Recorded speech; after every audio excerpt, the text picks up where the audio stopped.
Next on the agenda, I'd like to welcome Sarah Homan and Brian Simpson from the New Zealand Formulary. Let me just read their intro. So Brian and Sarah are respectively the editorial team leader. This is Brian, of course, and the IT coordinator, Sarah, for the New Zealand Formulary. They've come all the way from Dunedin today. Thank you for the early flights. The NZ Formulary is an independent online resource providing healthcare professionals with clinically validated medicines information and guidance on best practice, enabling practitioners to select safe and effective medicines for the personalised care of individual patients. So this title was, the title of this talk was SNOMED Alert. Having seen the NZ Formulary evolve into the successful tool it is today, Brian and Sarah are keen to see it utilised to its full potential as a tool for clinical decision support and alerting. Away you go. Thank you so much. Thank you, Alistair. And can everyone hear me fine? We've got two of us, so I don't really want to go between the mic and that. Just listening to John's presentation, we're on the flight this morning together and probably should have shared slides. But I was going through those and I was saying, thank God we've got the same sort of stuff on there. So I'm Brian. I'm the editorial team leader at the New Zealand Formulary. I'm a pharmacist by training, so I don't know the whole techie behind the scenes stuff. I'm slowly learning more and more about NZMT as we go, and Sarah here is our IT coordinator, and she's going to talk a little bit more about the under the bonnet stuff that's going on. So the NZF is an independent resource providing healthcare professionals with clinical validated medicines information and guidance on best practice, enabling healthcare professionals to select safe and effective medicines for individual patients. Now we've been going for 3 years, and we've also got an NZF for adults, and we've got a children's version as well. What we've been doing, and we've been looking at very intently recently, is the NZF in developing a range of data sets aligned with SNOMED CT to support system interoperability to enable alerts and reminders. And I'm going to focus on, we can do a lot of stuff with CT, but we're going to focus on alerts and reminders today. And I'd like to just give a little bit of a background, and what we've got here is problems in healthcare. Now this is coming from my perspective as a pharmacist who's worked in both hospital settings and community, and now in the health informatics side of things. So what we know is out there, what I feel is out there, we've got patient harm, unnecessary care, a lot of waste that goes on, and a lack of transparency in some of the systems.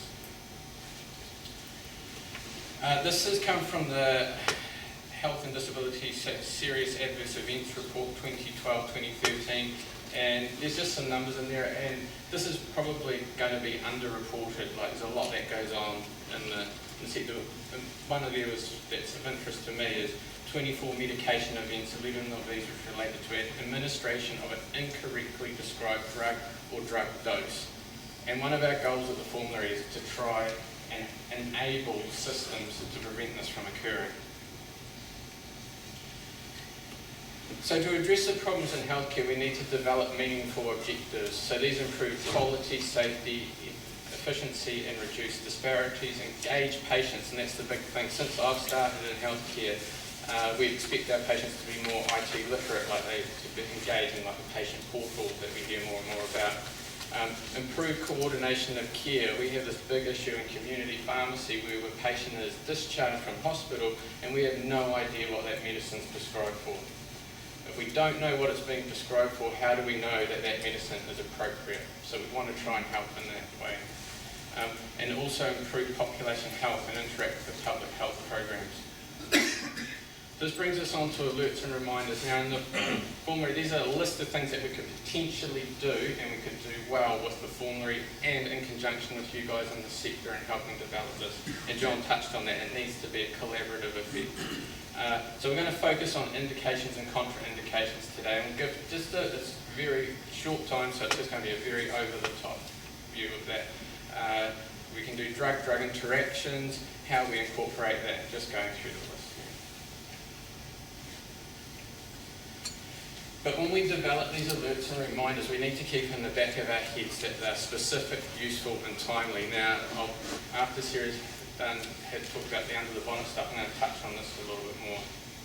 The reason why this has to occur is otherwise they're ignored and overridden, Now, depending on what paper you look at in the literature, we know that clinicians are overriding drug alerts from 49 to 96% of the time.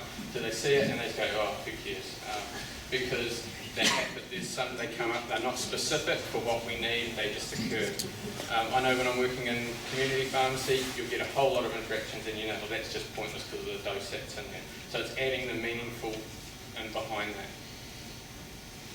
Alerts reminds highest potential for reducing and preventing errors. There's a lot of difficulties in this. The main is labour intensive in the technology and it's still evolving. And there's a lack of standards in clinical decision support. Now, I've just been talking to some people in Vanderbilt and they are actually, FDA is regulating for what is occurring. And in Denmark as well, they're coming up with a national clinical decision support platform. And I really hope that we can start moving towards that.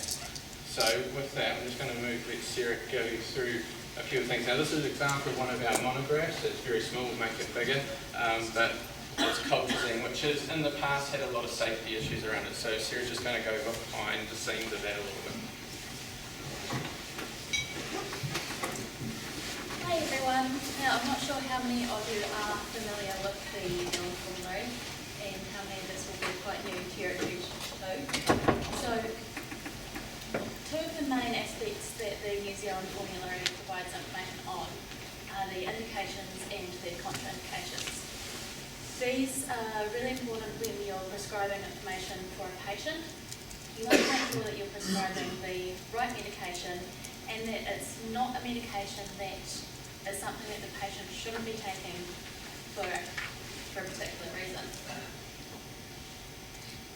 So, as you can see here, colchicine has several indications, so it can be prescribed for acute gout, prophylaxis of gout, acute pericarditis and recurrent pericarditis.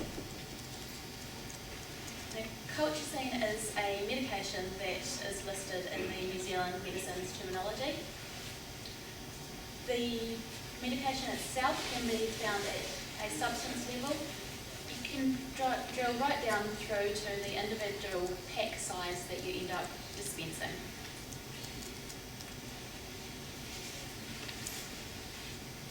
So the indications can be pulled from SNOMED as a contextual qualifier. Now this may seem quite foreign language at this stage, but as you learn a bit more about SNOMED, then you'll recognise that there are all these different concept types within SNOMED that can be used differently for clinical decision support.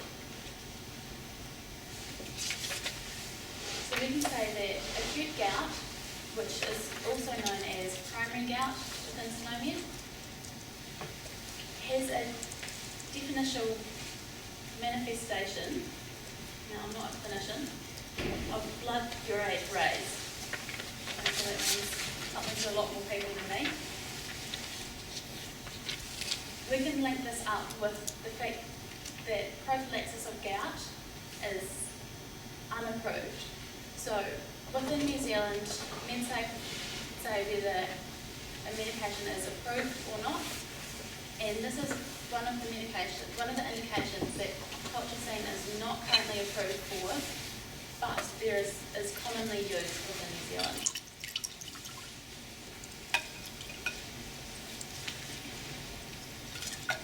So the contraindication side of things, we need to make sure that patient does not have a previous contraindication listed within the patient management system that may indicate that they should not be using this medication. So if they have a blood disorder, for example, then this is something that colchicine should not be prescribed for. The value that decision support can play here is to ensure patient safety at all times. So when we're going through looking at the coding behind the SNOMED and the New Zealand Formulary, we can indicate at the exact level of that's listed within the NZF or we can drill up higher so that all concepts that sit underneath it are also included. So blood disorder, for example, if something is indicated or contraindicated at blood disorder level, it will encompass everything that sits underneath it. So congenital anemia, disorder of cellular component of blood in a newborn, for example. If it was for platelet disorder only, then you would do it down at the individual platelet disorder level.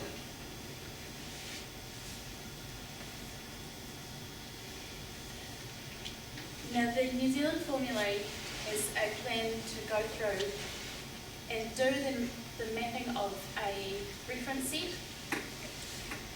to provide the linkage between the formulary information and the SNOMED concepts. We can then provide that to the patient management system vendors or any other vendors who are likely to use this information within their decision support systems. Thank you, Sarah. And so what I sort of highlight in there, so Sarah's showing all the coding that goes on there. Now, I don't look at the coding, I look at the human readable terms and match them up. And we're providing that link to the clinicians and to you, the vendors, on what goes under there. That's not currently in the SNOMED ontology. So if you go to colchicine, it won't tell you the contraindications for colchicine under it. So what we're doing is doing that clinical work in the background to try and help the link. Now, when we started this project, we thought, just word for word matches. But what we've originally used isn't necessarily a synonym back into SNOMED CT terminology. So I guess, John, it's kind of a post-coordination-ish of what we're doing. We're providing links in there, and that's taking the work out for you. So we're trying to provide that little bit of a clinical background into it. Now, got some alert examples. Now, these are very simplistic, very high level, and what we're trying to do today is to try and engage the sector, clinicians, vendors into entering discussions, and we can come up and work together and make a cutting-edge tool that we can do here. So, using acute gout as our example here. So I've got both in there. I've got the acute gout, primary gout, and the SCTID in there. So, and then as a decision support tool, GP may, or in the hospital, decides I'm going to prescribe colchicine. Now, we've linked those two terms for you in a reference set, or one for a better technical term, and that allows, it matches the 2 and 2 up, as simple as that, and tick, it's done. Now, that's the simplest sort of decision support tool you could really do with that. Now, if you want to get a little bit more technical, a little bit more difficult, a little bit more tricky, we can go into contraindications. So we know that these two combinations work well together. It's an okay sort of thing to do. But we then decide, trawls through the previous medical conditions, and we find that there's a clinical finding of sickle cell anemia. Anywhere in there. Now, I don't know if this will occur, it's just a random example I've chosen. So, from what Sarah had before, and I'll see if this works. So this was the little tree that we had there. Oh, that's not going to show.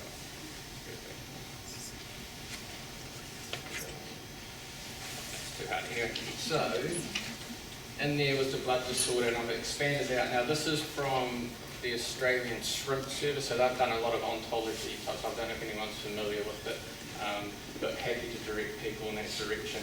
And this would fire a warning, there's been sickle cell anemia, which is down onto the far right as you see it, and then it fires it back and you get a warning. And I put a big cross on there, but it probably should have been a warning. I'm not stopping the prescription, but we want to say alert the prescriber that this is something and you need to consider it. So it's how it's implemented. That's what we don't know what to do with. So we can provide you with some really good granular information, but it's how do we apply it, and that's the need for the standards that go in that. Now, also, as I'm not going to go for time, I just want to quickly mention on 2 minutes. 2 minutes, excellent. Throwing into their incorporation of treatment guidelines. So, colchicine is not first-line treatment for gout. So the GP might try, or any prescriber might try colchicine first treatment. They say they haven't received any other treatment for gout in the past, and it might throw up, you should try an NSAID first, symptomatic treatment 3 just incorporated guidelines, there's that scope to occur, and it can occur quite simply. What we need to be wary of, and I implore everyone, is unintended consequences. Now, I'll quickly shoot over these, and I'm happy to talk about them later if anyone wants to talk to me. So, incorporating, this is from American colleagues, and they were big into computerized physician order entry, so CPOEs. And what happened here, this was in a pediatric hospital, and before they incorporated the system, you had 2-3 doctors all converged around the patient, nursing staff, and patient treated.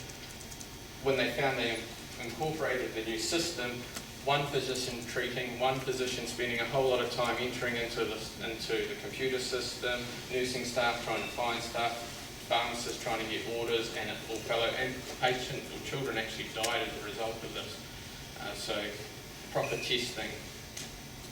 And the role here actually was facilitating. Another study came out and showed it was facilitating errors, and there was found that this particular system allowed 22 different types of errors just through misdesign. So we need to keep an eye on that. So on to my last slide here.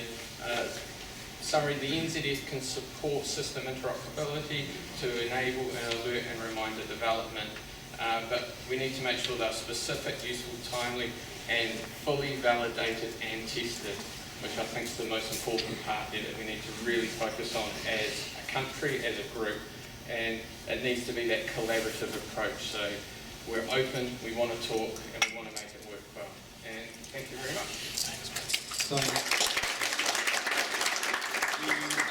you might be wondering in this space whether we're following a lot of work that's being done internationally, or whether we're leading, or where we are.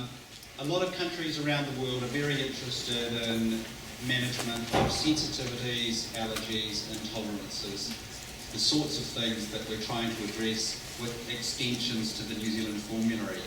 So we have opportunities through the SNOMED community to link with those countries that are also leading work in this space. And we formed a group called the Alert Group, somewhat facetiously, which includes the New Zealand Formulary, includes some of the DHBs. So please come and see us later if you think you should be a member of that. We're looking to basically forge that direction.